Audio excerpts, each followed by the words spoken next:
Hello everyone, welcome to this lesson about the Romantic period in English literature.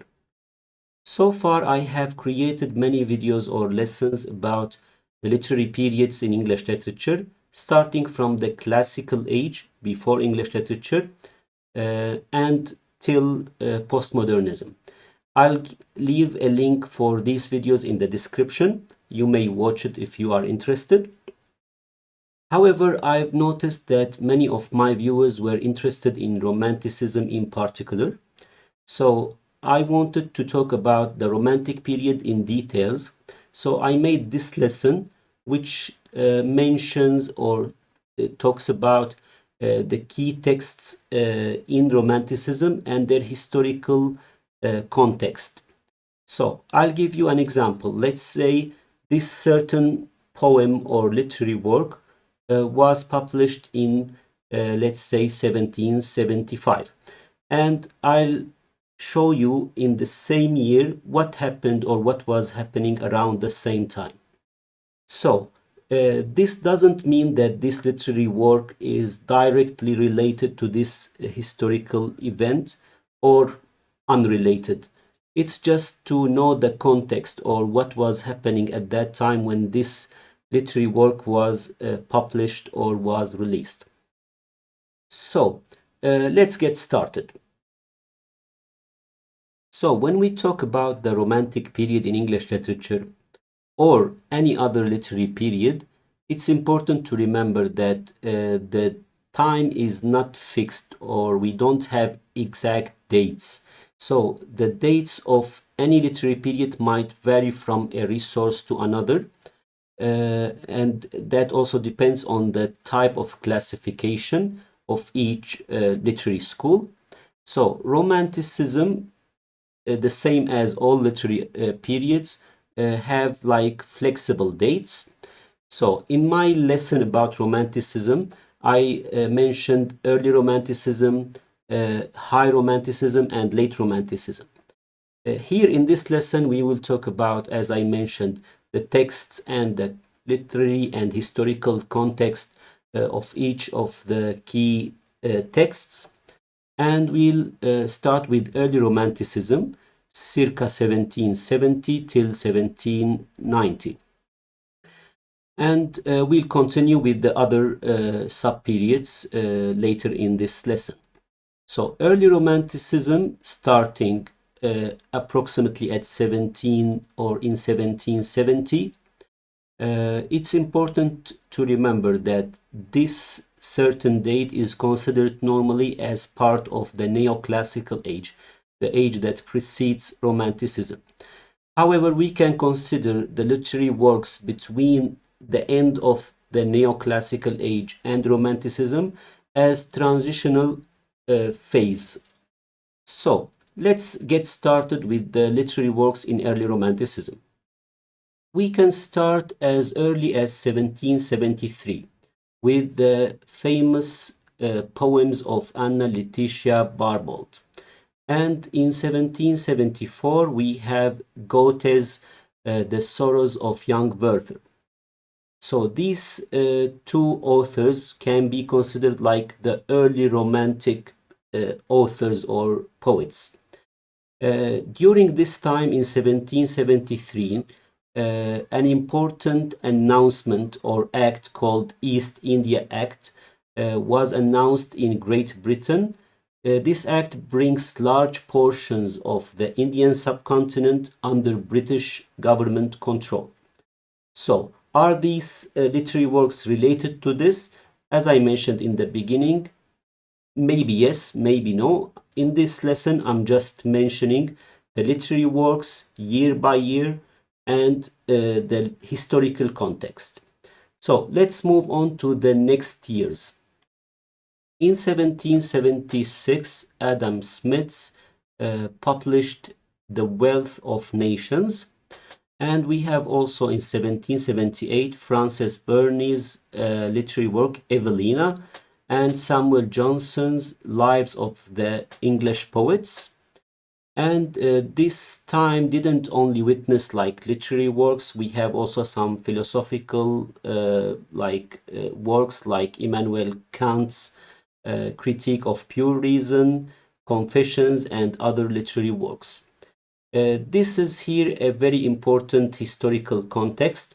During this time, we have the American War of Independence, which started in 1775 and ended in 1782 or 1783.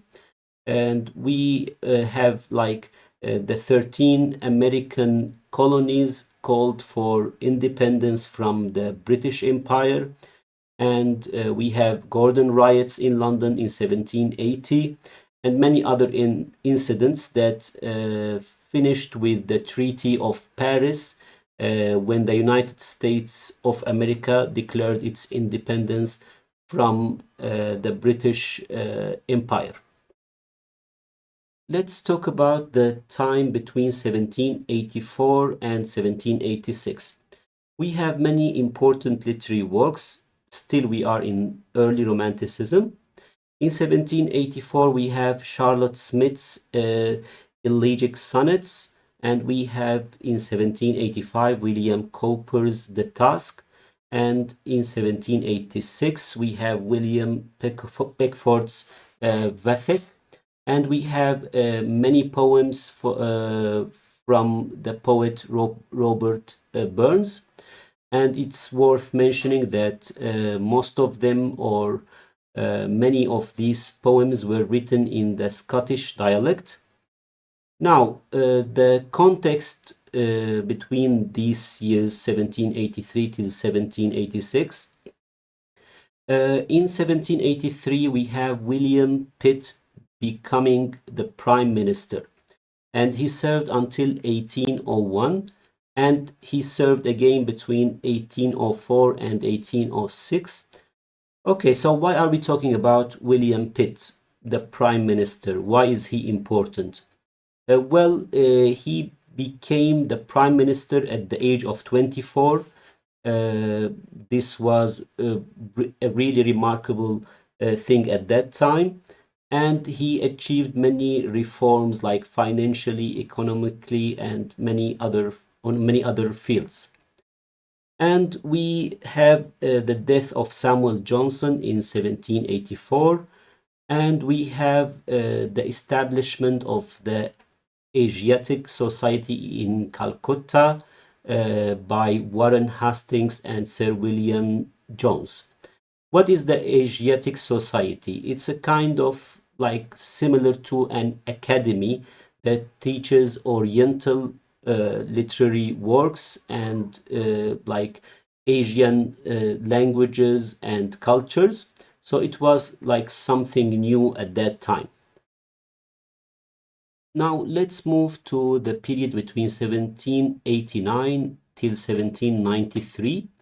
This period is sometimes called the Age of Revolution, and also some other scholars consider it as a part of early Romanticism. Still, we are not at the peak of Romanticism.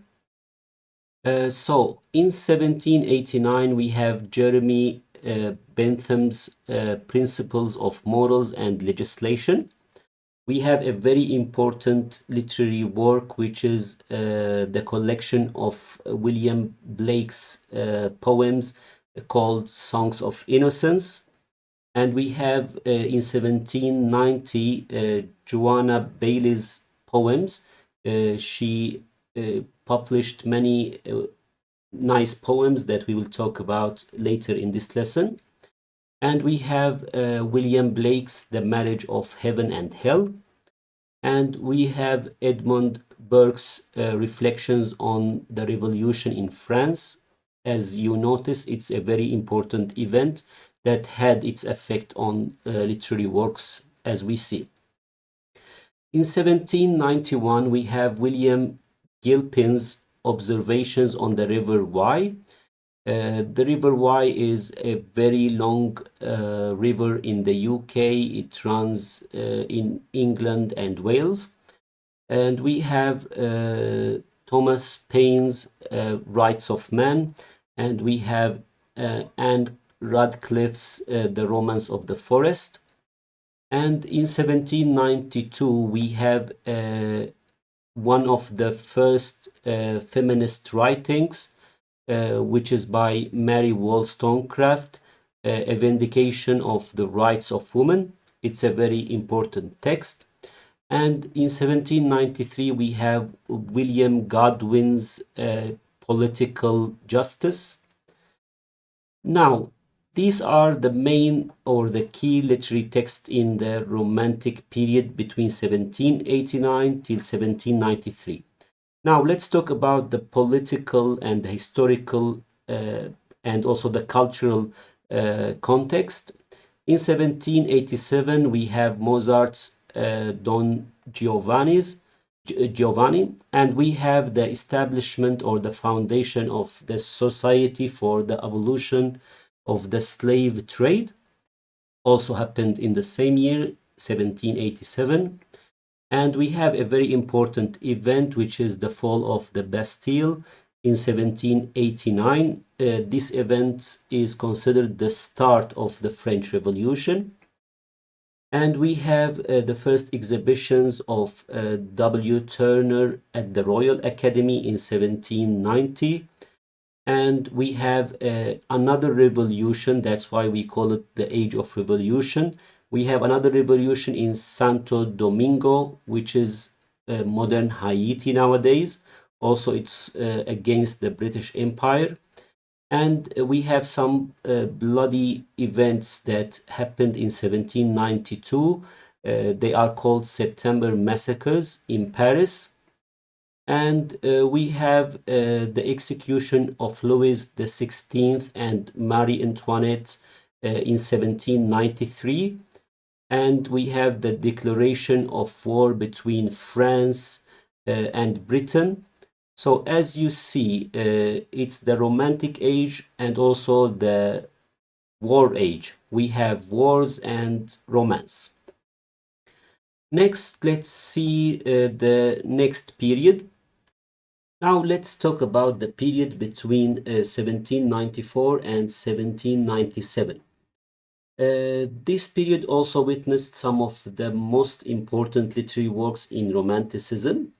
We have the collection of poems by William Blake called Songs of Experience. Don't confuse it with his other collection, Songs of Innocence, that I mentioned a few minutes ago. And we have in the same year, 1794, Godwin's Caleb Williams, and we have Radcliffe's The Mysteries of Odolphe. And in 1796, we have Matthew Lewis's The Monk.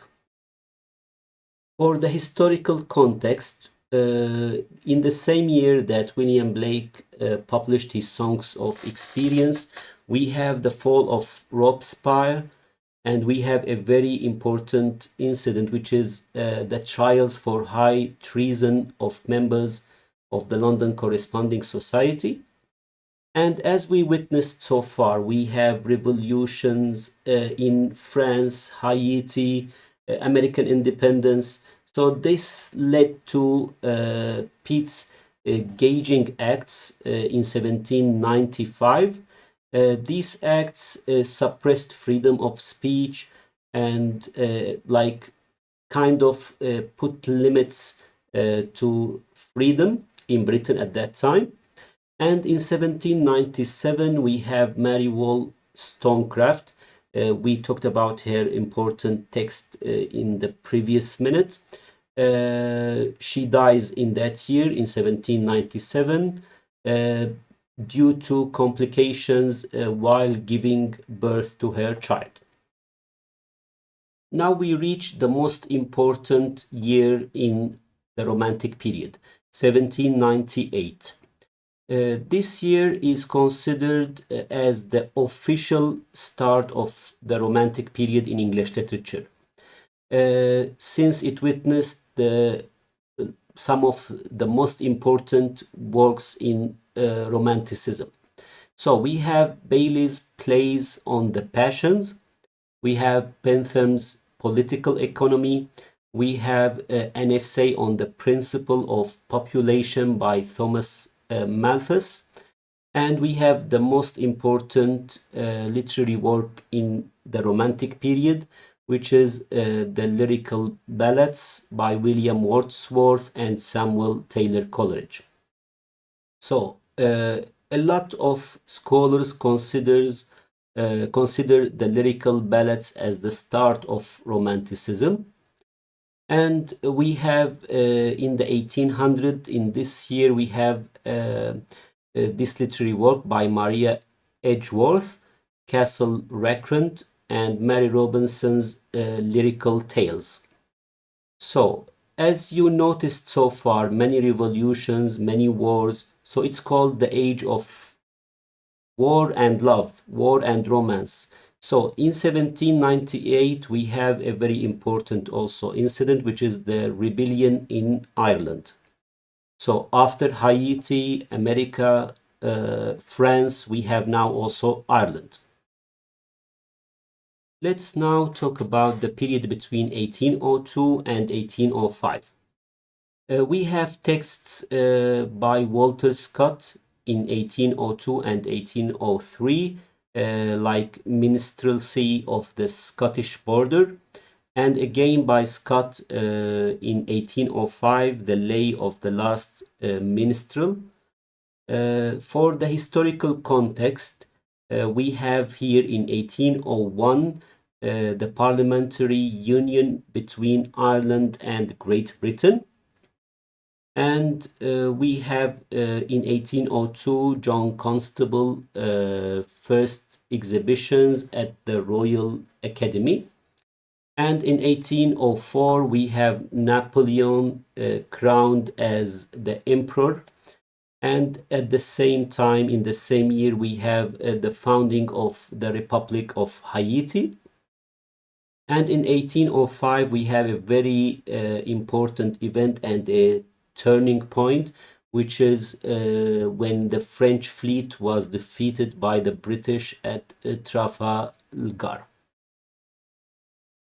Now let's cover the period between 1807 and 1813. We have in 1807 the works of William Wordsworth. He published poems in 2 volumes. And we have Charlotte Smith's Beachy Head, and we have in 1808 Goethe's Faust Part 1, and we have in 1811 Sense and Sensibility by Jane Austen, and we have in 1812 Lord Byron's Childe Harold's Pilgrimage, Cantos 1 and 2. And we have Hemans' The Domestic Affections, also considered as one of the pioneers in feminist writing. And we have Barbault's 1811. And in 1813, we have one of the most famous novels, Pride and Prejudice by Jane Austen. And we have Lord Byron's The Giaour, which rhymes with the word power. This is also a famous work by Lord Byron. Let's talk about the historical context or the cultural context as well. We have the abolition of the slave trade in 1807. We have Beethoven's fifth and sixth symphonies in 1808. And in 1811, we have the Prince of Wales becomes the reign for instead of George III, the third, who is considered to be or declared to be insane. And in 1812, we have the war between Britain and the United States. So again, we remember why we call it the age of love and war, or war and romance. In 1813, we have the renewal of Charter of East India Company with pious clause authorizing missionary activity on the Indian subcontinent. Now let's move to the next period. Now we reach the late Romanticism. So we will cover now between 1814 till 1820. We have, of course, many literary works and even works related to literary criticism and poetry. So in 1814, we can mention Scott's Waverley and William Wordsworth, The Excursion. And in 1816, we see Cantos 3 and 4 of Lord Byron's Childe Harold. And we have the famous work by Samuel Taylor Coleridge, Kubla Khan. And we have Percy Shelley's Alastor. Now we move to 1817. We have Lord Byron mentored, and we have a very important work by S.T. Coleridge, which is considered one of the most important works on criticism, Biographia Literaria. And we have many poems by John Keats. In 1818, we have Persuasion by Jane Austen, and we have Thomas Love Peacock, Nightmare Abbey, and we have a very important work by Mary Shelley, which is Frankenstein. It's considered among the first or the pioneer works in horror and gothic novels. In 1819, we have Lord Byron's famous work Don Juan or Don Juan. We have Cantos 1 and 2, and we have Percy Shelley's The Mask of Archery. And we have in 1820 John Clare literary work called Poems Descriptive of Rural Life. And we have John Keats' Isabella and other works. And we have Percy Shelley's Prometheus Unbound. Now, for the context, also many important events and also some violence we can mention here. So we have in 1815 Napoleon defeated or was defeated at Waterloo, and corn laws were passed which protected economic interest of the landed aristocracy. And in 1817, we have Blackwood's Edinburgh Magazine Foundation, and we have the death of Prince Charlotte and the death of Jane Austen in 1817. The year 1819 witnessed a Petrolo massacre in Manchester, and 1820 the death of George III and the accession of George IV, and also London Magazine was founded that year. So these are the main incidents between 1814 and 1820, and these are the main literary works. Now let's talk about the period between 1821 and 1822, just 2 years. 1822 witnessed these literary works like Thomas de Quincey's Confessions of an English Opium Eater, and we have the work of Percy Shelley's Adonais, and we have Clare's The Village Minstrel. For the historical context, we can mention the death of John Keats in Rome and Napoleon at Helena. And in 1822, we have Franz Schubert Unfinished Symphony, which is one of the most famous symphonies, and also the death of Percy Shelley in the Bay in Italy, also in 1822. Now let's cover the period between 1823 and 1835. In 1823, we see essays of Ilya by Charles Lamb. We see the Improvisateur by Letitia Landon in 1824. And we see The Spirit of the Age in 1825 by William Hazlitt. And The Last Man by Mary Shelley in 1826. We have this work by Clare, The Shepherd's Calendar. and we see the Records of Women by Hemans in 1828. We see also Principles of Geology by Charles Lyell in 1830, between 1830 and 1833, and we have many lyrical poems by Alfred Tennyson. And we can talk about The Ruler Moose by Clare in 1835. Now, the historical context of that period, in 1824, we witnessed the death of Lord Byron. And in 1828, we have the parliamentary reappeal of the Test and Corporation Acts, which exclude dissenters from state offices. And in 1829, we have the Catholic Emancipation.